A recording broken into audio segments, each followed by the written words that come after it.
everybody, Zach again at newtutorial.com. It's the 2013 snowstorm.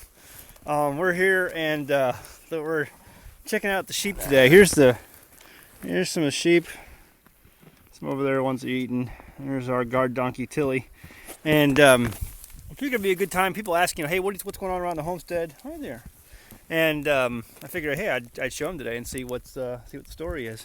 There's Tilly. Hi there, girl. Good girl. Yeah, this is Solomon right there. And this is, what do you got all over you? Here, let me get that off you, girl. And that is, this is Seidel. This is Ruth. That is, forgot her name. And over there is Abishag. We call her Abby. Anyway, this is Tilly, short for Matilda. She's our guard donkey. Hi, girl. You doing okay? You got a big old thing of snow on your back. Let me go show you what we built over here. We're trying to keep our sheep and our herd warm. And we built a. This is our hay feeder that we built, and it's kind of a cool design.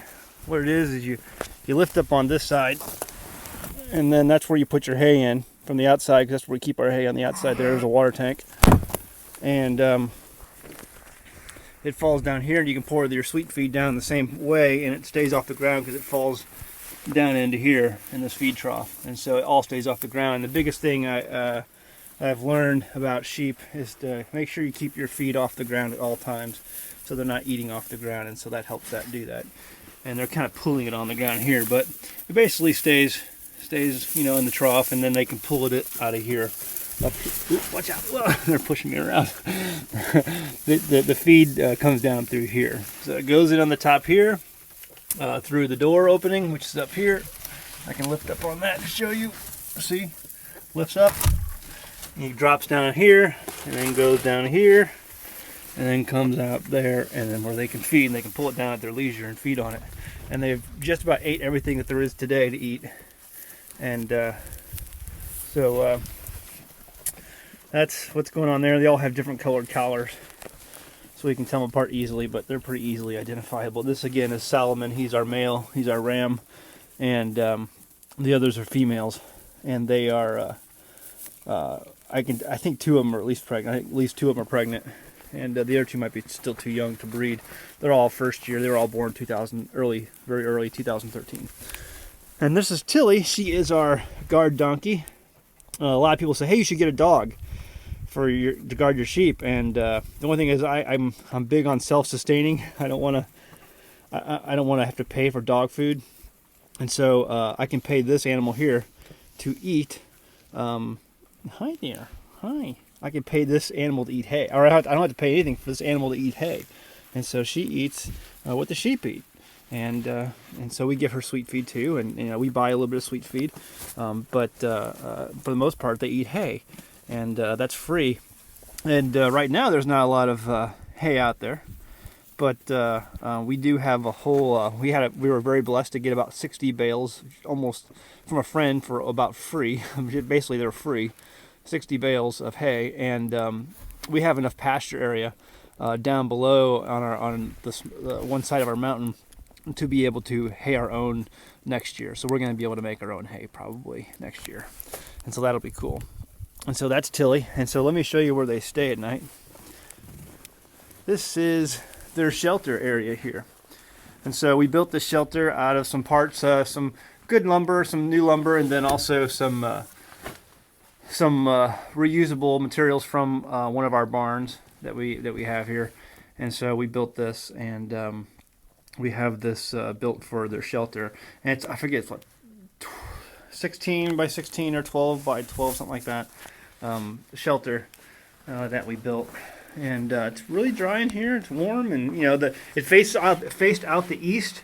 And so they don't have to worry about any wind coming in here. It breaks the wind on all sides, except for they have an entrance on the east that they don't have to worry about the wind coming in. And it's very comfortable in here. And so they like it. And this is where they stay when the weather gets bad like this. And so Tilly, actually, she produces a good amount of manure that we've been using to spread out on our future garden plots for the spring. And so she has her toilets out there that we pack up and pick up with wheelbarrows every so often. We use that for also for our manure. And so there's our herd. You know, I've learned a couple different things about sheep and goats over the last number of years. I have had two sets of people I know who raise goats, and both of it was kind of the same experience. You know, there's a reason why our Father designates or differentiates sheep from goats in the Scriptures. Goats are obstinate, rebellious. I always tell people, they get up every morning and say, how can I kill myself today? That's a goat. Or how can I break something today? That's a goat. They're obstinate and rebellious. A sheep, however, although they often go astray, they are quick to respond to the master's voice. They are quick to respond to correction. They are quick to respond and be obedient to the shepherd. And so that's what I have noticed with sheep. These sheep are very docile, they're very tame, and they're very quick to be obedient when you direct them. And they don't, you can see they're not up in there crawling in that thing, they're not breaking it. I mean, a goat would be up in there crawling in there, and they've never seen them crawling in this thing. They don't do that. They're not that kind of animal. There's a reason the Father differentiates sheep from goats, and there's a reason why he's going to separate sheep from goats in the end. The sheep respond to the shepherd's voice. They respond, and they respond well to correction. The goats do not. The goats remain obstinate and rebellious.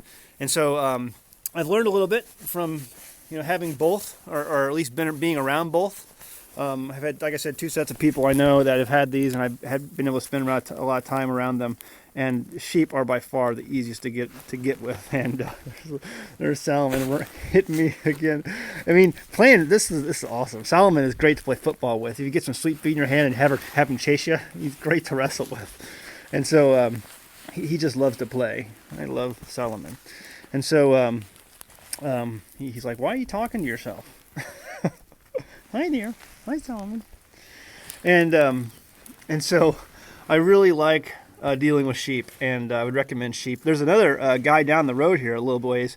He has a sheep farm, and he's got over 100. It looks like over 100 head of sheep that we saw, and we're gonna get to know him quite a bit. And there's other people who've been helping us and giving us pointers on how to maintain these guys and keep them healthy. And we put diatomaceous earth, a very heavy dose of diatomaceous earth, in all of the sweet feed that we have for them. That's in that pail there, and that keeps them healthy and keeps them wormed, keeps them away from the worms, the barbel pole worms and the flukes and all that stuff. And so very excited about having sheep. Hopefully springtime we will have a number of births, or towards the spring, February, March, we will have a number of births that will give us a Passover lamb for slaughter during Passover, and then also maybe a lamb or sheep that we can raise up full to adulthood almost for Feast of Tabernacles, and feast on that. And so we want to be able to raise our own meat here, folks, and I want to be able to do so without vaccines, antibiotics, and all that other nastiness. And so if we can do that and stay away from the chemicals, we will. And there's a lot of tips and tricks out there you can use to do that. So anyway, I wanted to give you that update on what we built out here, the sheds and stuff like that. We will get back with you soon and show you some of the other stuff that's going on around the farm. So it's cold. I'm going to go back inside and get around the wood stove. So that's it. We'll leave it at that. Go home, read your Bible. Thanks.